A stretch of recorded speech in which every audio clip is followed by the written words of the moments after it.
In the United States, the major media outlets have all but censored themselves and groveled at the feet of Sharia law, refusing to show the cartoon depictions of Muhammad.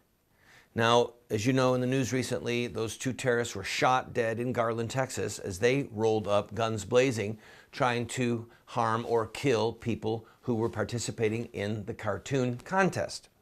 Well, just before the shooting happened, a Dutch parliamentarian, Geert Wilders, had finished speaking and then had to leave to catch a plane. He's the head of the Freedom Party in Holland. They hold 12 seats. Out of a 150-seat legislature, their party holds 12 seats. So, if anything, it's the tail that wags the dog. They clearly don't have a lot of political power yet. His agenda is clear and fearless. Namely, don't let any more Muslims in the country. Let's talk about deporting the ones that are here. Let's say, he says publicly, no more mosques. Do not let any more mosques be built. Now, two things about that as we look through the grid of American liberty. Number one, most Americans cannot conceive of saying you cannot build a house of worship, no matter what the religion is.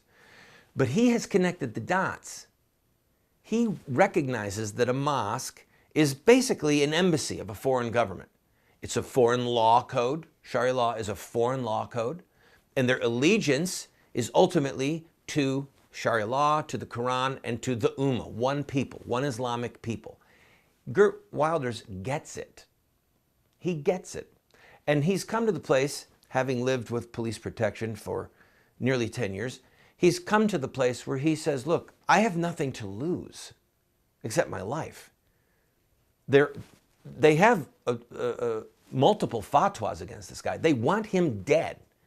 And so, holding his life cheap as it is, he's saying the truth. He's saying things that a lot of people want to say but don't have the courage to say. He's saying things that a lot of people want to hear, but very few people are hearing them. Well, or saying them to be heard, rather. He's ratcheted it up. This is almost comical. Recently, they tried to show some of the cartoons in the Dutch parliament, and the parliament canceled the art exhibit. They literally said, we are not going to let you show these pictures here. Not to be outdone, not to be told no. He said, okay, I'll show them on television. Evidently, in Holland, there is a law that the TV stations are required to run a certain amount of minutes per month or per year, I don't know, but he, as a leader of his party, is going to be able to co-opt television stations and require them by law, under Dutch law, to show the cartoon depictions of Muhammad.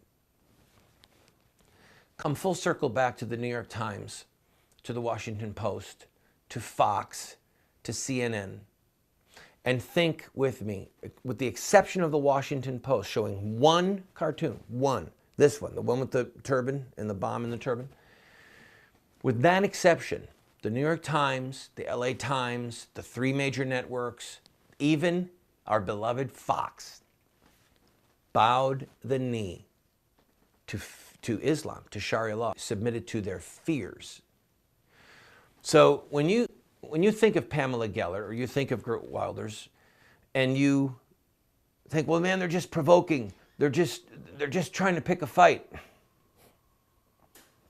Ask yourself, if you submit to this point on Sharia law, what's the next one you'll submit to? I mean, where will this end? And I want to point out one mistake, if I may, in the Breitbart story. And folks, you've got to focus on this, and you can use what I'm about to tell you to correct people when you hear it misspoken. The story opens this. Wilder said that he would show the cartoons during television airtime reserved for political parties in a move likely to offend Muslims, since Islamic tradition holds that any physical depiction of the Prophet Muhammad is blasphemous. That's not true. That is not true. Showing depictions of Muhammad is against ongoing Islamic tradition. There are Muslims who do it. It's frowned upon because Muhammad said he didn't want any images of anything. It wasn't that there couldn't be an image of him. He wanted no images of human beings, no images of angels, certainly never an image of God, and no images of animals. The only things that Muslims are allowed to draw are images of plants. And that's why so much of Arabic art is geometric patterns. Arabesques, they're sometimes called, or the calligraphy of Arabic, the language. Because any art expression has to come through that means, not through what we in Western art would talk about as portraits or carvings. They're not allowed to do it.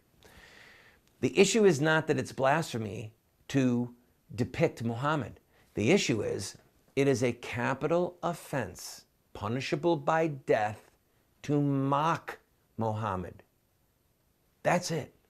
If somebody did an art exhibit that showed Muhammad being embraced by the angel Gabriel, or someone did an art exhibit showing Muhammad with Ali and Fatima in a family setting with their grandchildren, with Muhammad's grandchildren, they're not going to be sentenced to death.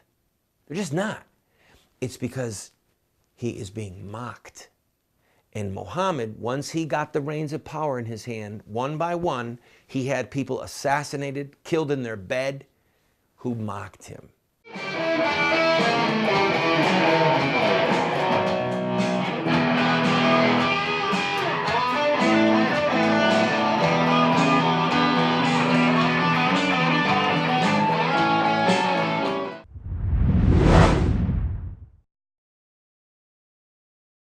Do you want to get America out of the hands of wicked and unjust men and women who are destroying the republic before our eyes, and put leadership back into the hands of righteous men and women so that we don't die as a nation? Well, you're talking about social revolution, and there are rules in social revolution. We can look at the victorious social revolutions of the past, such as the end of slavery, the end of child labor, women's voting rights, the end of segregation, and so much more, and learn from their victories. Look at their actions, their images, their rhetoric, their sacrifices, and their final fruit. We will send you this series that originally cost $129, 7 books for students, 1 teacher's guide, if you'll give a gift of any size and just pay for shipping and handling. Take advantage of it today.